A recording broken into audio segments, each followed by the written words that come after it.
તપોભૂમિના પવિત્ર પ્રટાંગણે પરમ પૂજ્યપાદ કચ્છ અમારી સંત પરંપરાનું શિરમોર પૂજ્ય ચરણ કલ્યાણદાસજી બાપુની હાજરીએ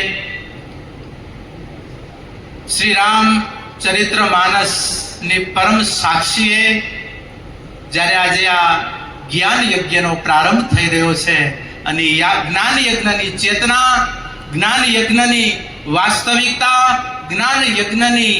જે ગંગા સ્વરૂપી જેમના શ્રી મુખેથી ધારા નીકળશે અને એ શ્રી મુખનું સ્વરૂપ વ્યાસ રૂપ અને વ્યાસ સ્વરૂપ ઉપર જ્યારે અમારા સાધુઓના ભેખના આંગણે જ્યારે રામચરિત્ર માનસ ગાતા હોય એનો અમને સાધુઓને વિશેષ આનંદ છે કે આજે અમારું ભેખ ભગવાન આજે પરમ પૂજ્ય માતૃત્વ અમારી સાધુઓની જે એક મમતા છે, સાધુઓનું જે માતૃ સ્વરૂપ છે, એ માતૃ સ્વરૂપા પરમ પૂજ્ય શ્રી 1008 મહામંડલેશ્વર શ્રી કનકેશ્વરી મૈયાની પાવન સાનિધ્યે શ્રી મુખેથી શ્રી રામચરિત્ર માનસ જ્ઞાન યજ્ઞના પાવન પ્રસંગની પાવન ઘડીએ જ્યારે પરંપરાની જવાબદારીએ જ્યારે બેઠા છીએ ત્યારે અને આજે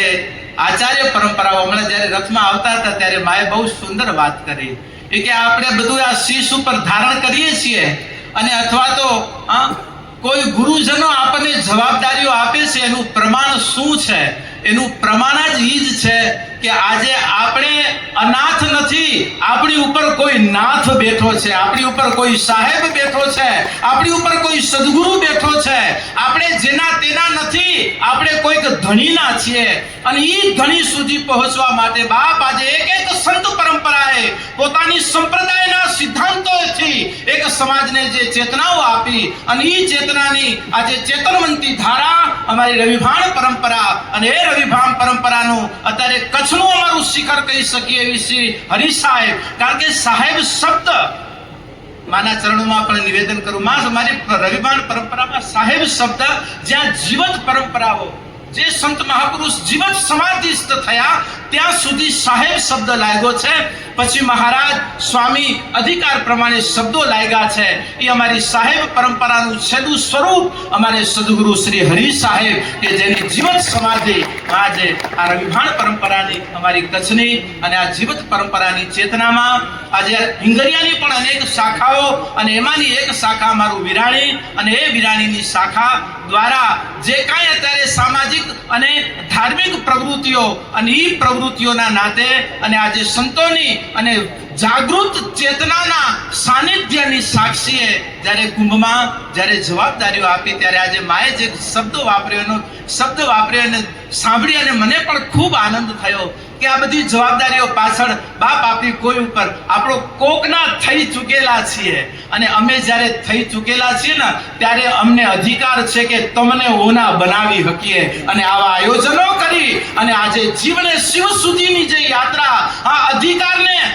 અધિકાર પ્રાપ્તિ સુધીની જે યાત્રા અને યાત્રાનું માધ્યમ આપણી સંત પરંપરા, આપણી ગુરુ પરંપરાઓ, આપણી ઈષ્ટ પરંપરાઓ, આપણી શાક્ત શક્તિ પરંપરાઓ, આ બધા જ પરંપરાઓ એનું માધ્યમ છે અને ઈ માધ્યમોનું એક માધ્યમ આજે જ્યારે હરિ સાહેબ મારું ભજનનું આ પરગણું છે બાપ, મારું ભજનનું આંગણું છે રવિભાણ પરંપરા. આજે શબ્દ સાથે જોડાયેલી અમારી આ બધી પરંપરાઓ છે અને ત્યારે હું સાધુકોને કહું છું કે બાપ જેમ દૂધની અંદર ઘી છે એમ શબ્દની અંદર ઈ સત્ય છે, પણ ઈ સત્યને પામવા માટે, ઈ સત્યને મેળવવા માટે બાપ ક્યારેક આવા મનોમંથનો આપણે કરવા પડે ને ઈ મનોમંથન અત્યારે સાહેબના આંગણે થવા જઈ રહ્યું છે 9 દિવસની યાત્રાએ અને આ મનોમંથન દ્વારા કાંક પામવું છે બાપ.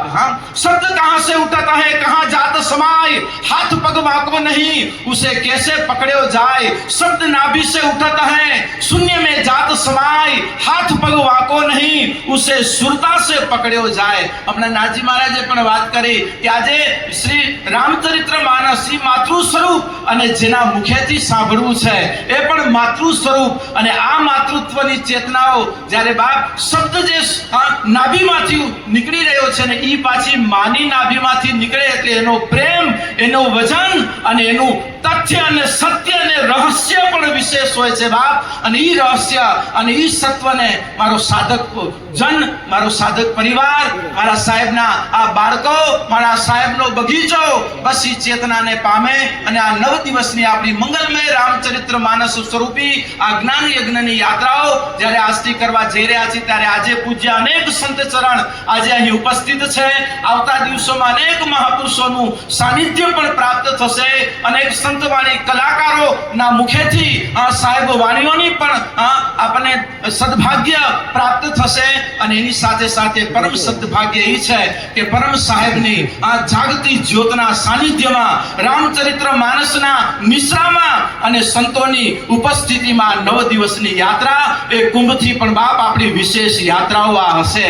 અને એ યાત્રાઓ આપણા જીવનમાં આધ્યાત્મ સ્વરૂપે જીવનના લક્ષ્ય પ્રાપ્તિની આ યાત્રાઓ બની રહે, આ પ્રસંગો બની રહે. કારણ કે અમારી આ અબડાસા તાલુકો, અમારો લખપત તાલુકો, અમારો નખત્રાણા તાલુકો બાપા પરગનું ભલે અમે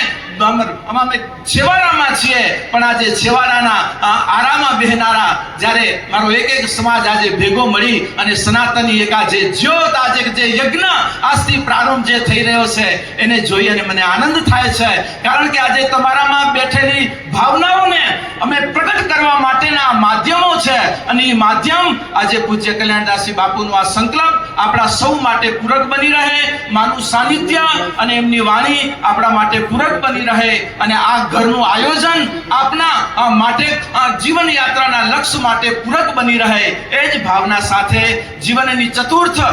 પુરુષાર્થ જીવનની અંદર દ્રઢીભૂત બની રહે અને ભગવતની કૃપા, સદગુરુની કૃપા આપ સૌ ઉપર વરસતી રહે. એ જ સદગુરુના શ્રી ચરણોમાં પ્રાર્થના સાથે 9 દિવસની યાત્રા છે. વારંવાર લાભ લેશું, પણ જેમના શ્રી મુખેથી આજથી લાભ લેવા જઈ રહ્યા છીએ એવા શ્રી માના ચરણોમાં વંદન કરી, વ્યાસ સ્વરૂપના ચરણોમાં વંદન કરી, ઉપસ્થિત અમારી ભિન્ન ભિન્ન પરંપરાઓમાંથી આવેલા સંત પરંપરાઓને વંદન કરી, અમારી આચાર્ય પરંપરાઓને પણ વંદન કરું. અને આપ સૌ ભિન્ન ભિન્ન કચ્છથી, કચ્છ બહારથી મેળે આયા અને ના આયા એ પણ બાપ સમય અચેતને જી કુંભ જો લાભ ગેનેલા આયા ને ઈ પાછો કચ્છ જો કુંભ આય અને એન જો લાભ ગેનેલા અચી જા. અને આધ્યાત્મ મેળા દ્વારા બાપ આપની આધ્યાત્મ ચેતનાઓનો વિકસિત થાય